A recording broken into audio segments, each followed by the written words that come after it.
Hi, everybody. Welcome to the QB School. I'm JT O'Sullivan. Today, Kirk Cousins playing well. Vikings fans, believe it. Let's see if he can keep it going. This one should be good. Little fourth quarter comeback. Let's dive into it. Welcome to the QB School.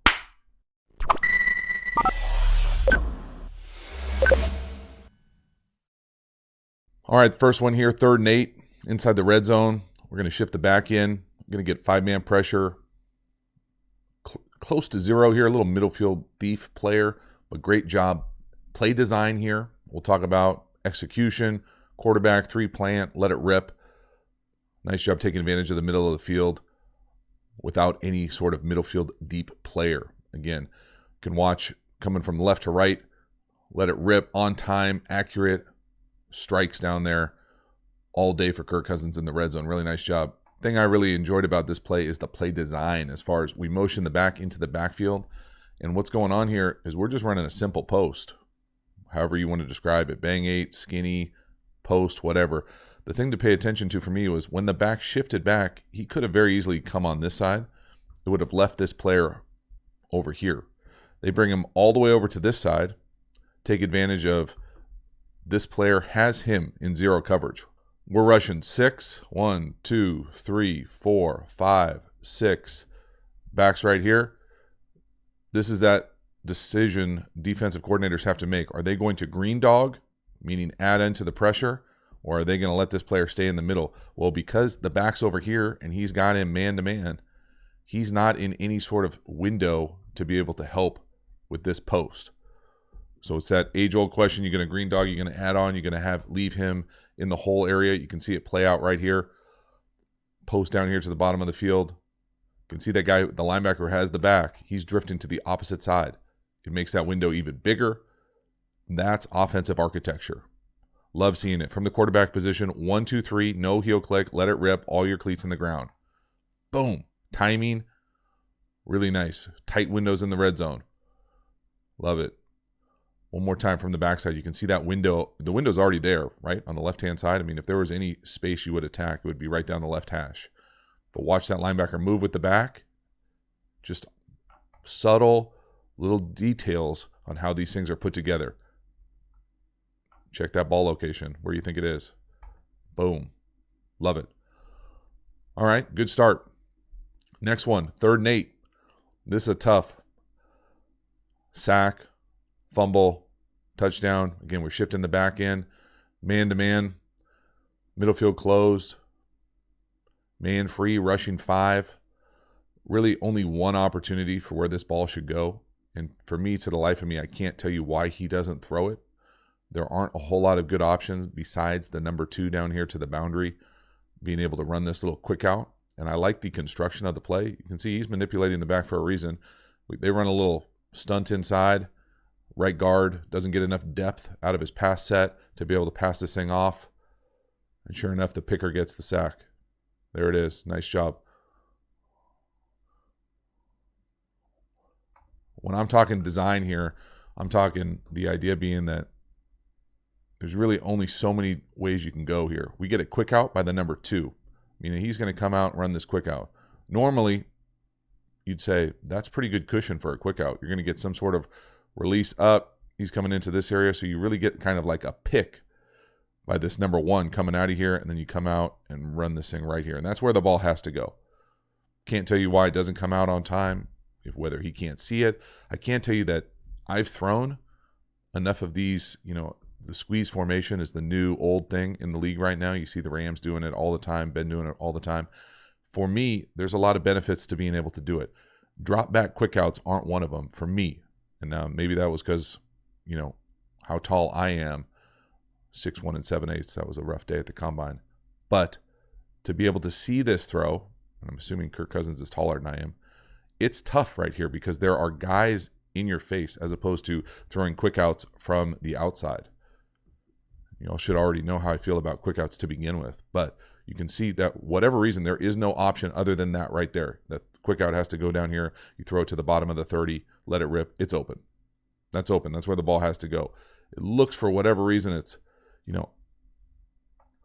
1, 2, 3, 4, 5. I'm not sure, that the footwork for me at a gun times up with this type of route. It doesn't. I would want a 3-step drop, 1, 2, 3 right there, and then we're throwing the quick out down here to the bottom of the screen. When you take 5, you're really trying to chunk it, and everybody else is a non-factor right now. Even if there is no pressure, so whoever's up top is on the ground, turf monster, everybody else is blanketed, and it's unfortunate. But there was an option, and so that's the thing that I think continues to frustrate me, and I can only imagine actual Vikings fans, to have plays like this where there's someone open, but whether it's the design of the play, the connection with the timing of the routes and the drop, something in the passing game, get the ball out of your hand. And yeah, he takes an L. Yes, the right guard needs to be better, but there was an option there. And so those are the things that they're tough, week in and week out, month in and month out, to have these types of games and plays surface. Right here, this was a well-designed play.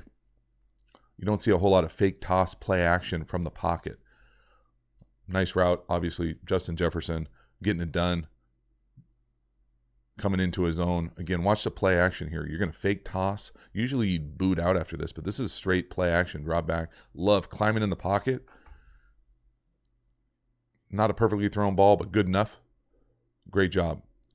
The other thing I really love about this play is it's always fun, when you watch it on TV, great touchdown, great fantasy points, whatever.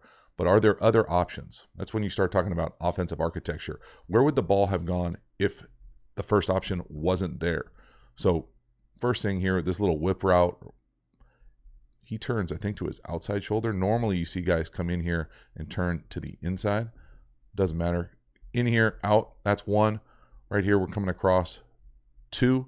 Halftime, you dig the channel and you haven't already, please subscribe, hit the bell, get the notifications, let you know when we go live, when we put out new content. I appreciate the support for the channel. Let's keep this thing going. So that over is 2, and then we're able to get this tight end into the post area 3. And if this number 1 wasn't there, so 1, not there, 2, not there, this is a fair catch for a touchdown.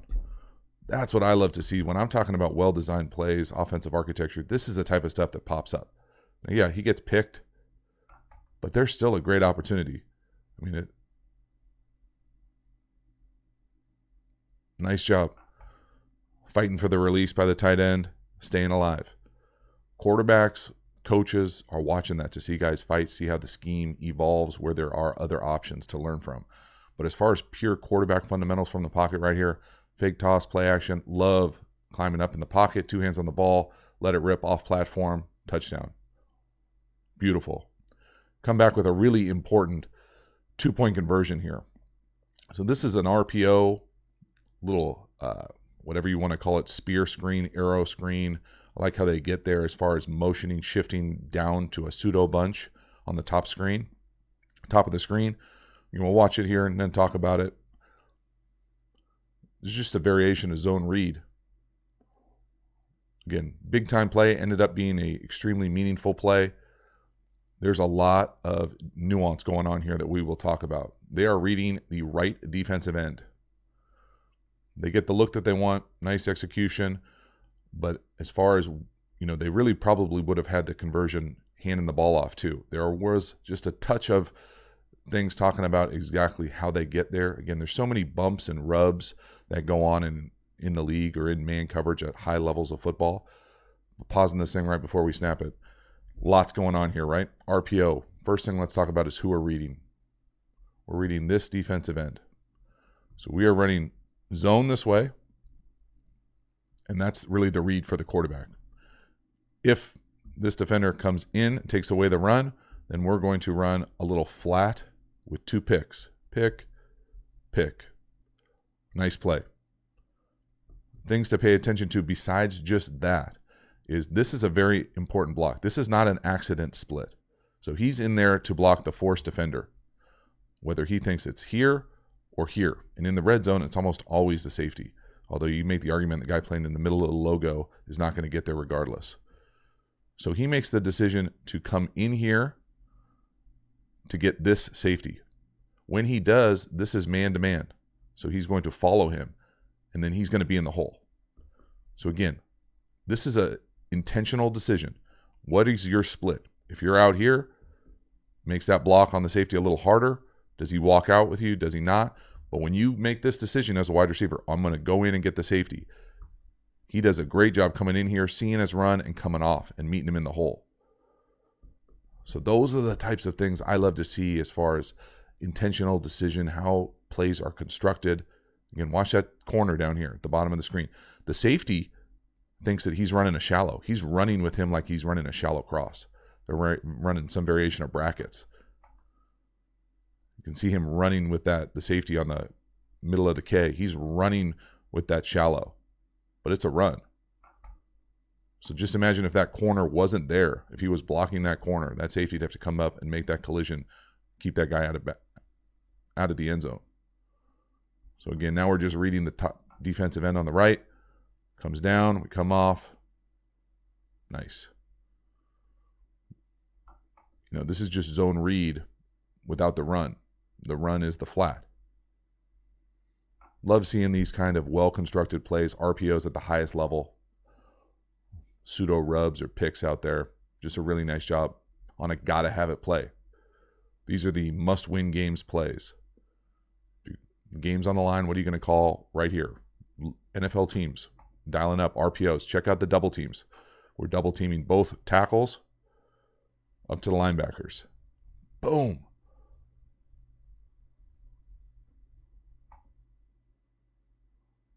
I think he gets in if he hands the ball off. He gets in right there regardless. Nice. Excellent play.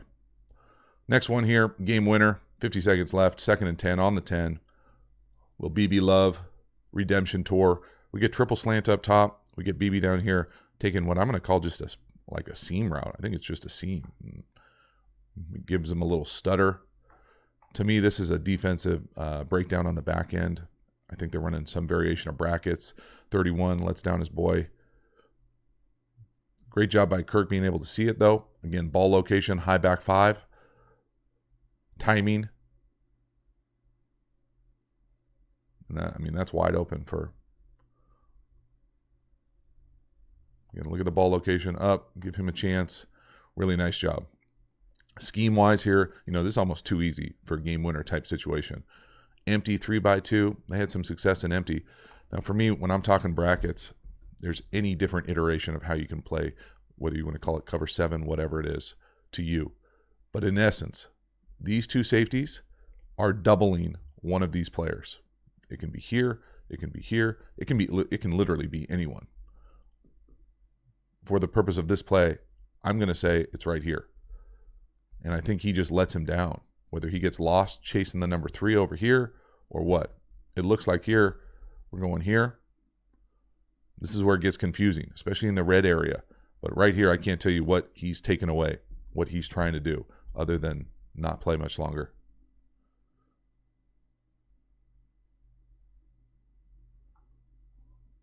But nice job. You could see if you work the triple slant up top, you probably go to the number 2 on the body on the break right there.